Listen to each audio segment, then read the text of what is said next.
We get a lot of questions about what does Class A, B, and C mean. And typically, the way you can think of it as Class A is going to be a newer building, nicer amenities, better HVAC, faster internet, faster elevators, security in the lobby, amenities such as fitness, tenant lounges, restaurants on site, things like that. But that's also going to come with a higher price tag. So Class A buildings are typically good for private equity firms, some law firm, higher end law firms, but people who have clients coming in that want to be impressed by, oh, wow, you have really nice space. You guys must be smart and successful. That's really the big reason to have Class A is to impress others as well as attract and retain top talent. A lot of times an employee, a potential attorney, looking at two law firms that are very similar, but if one's in a much nicer building than the other, maybe that attorney is going to feel better about their work going to a nicer building, into a taller space.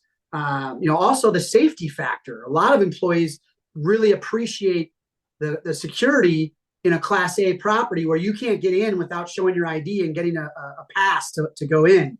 A lot of employees feel much, much safer in buildings like that. Class B, they're going to be a little bit older.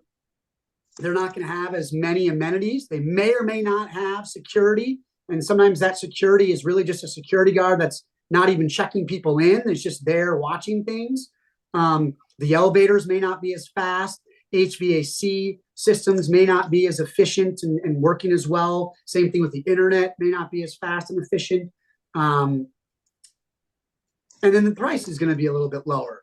And those are for businesses that are somewhat price conscious.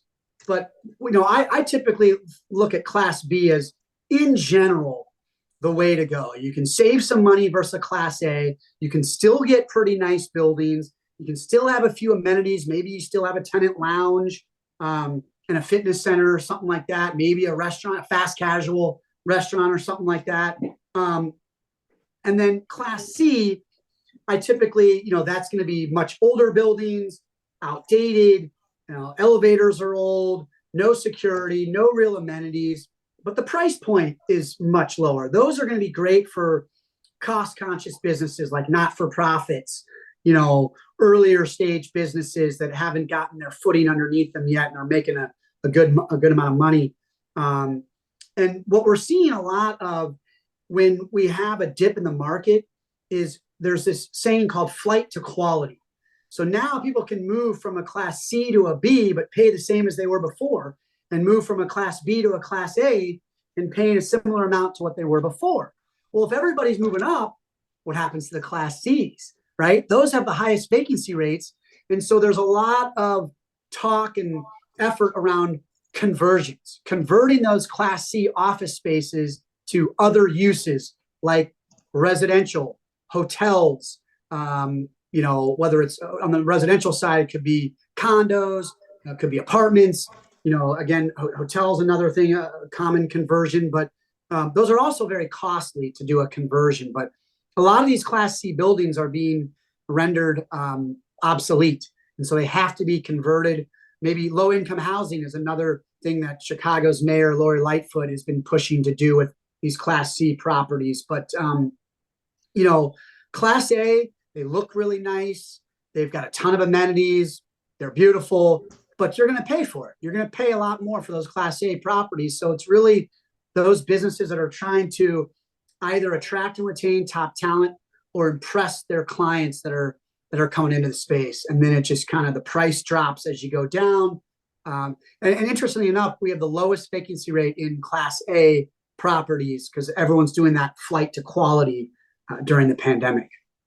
To some extent, yeah, there's a lot of tenants that if you sign a good deal at a Class A building right now, and then in 10 years from now when your lease is up, the market has changed and that price has gone up substantially, absolutely a tenant will pull back to a Class B building to save some money.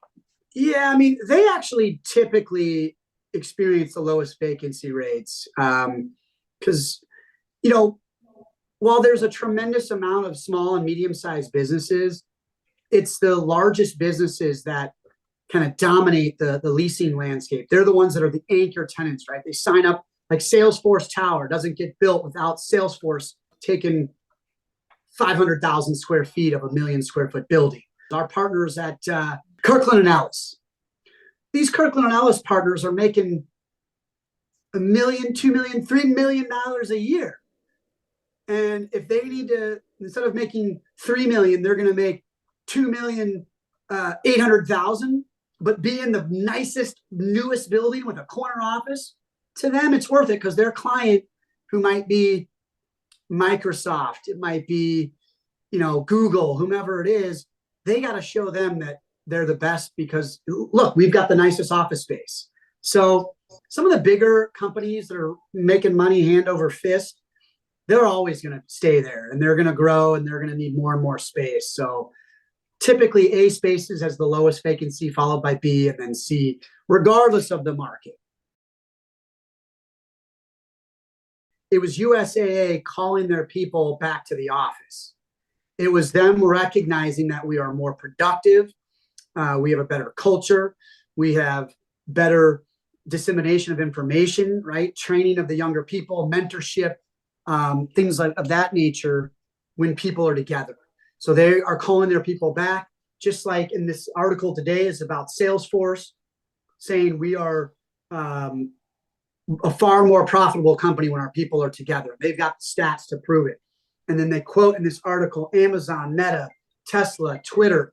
They quote all these other businesses doing the same thing. Even though they're all cutting costs, they're cutting employees, they're downsizing their headcounts, and they're trying to figure out how to cut costs. They realize that what's going to be best for them in the long run and their profitability in the long run is having their people coming in more frequently. So they're all increasing their amount of time of in-person work days versus remote work days.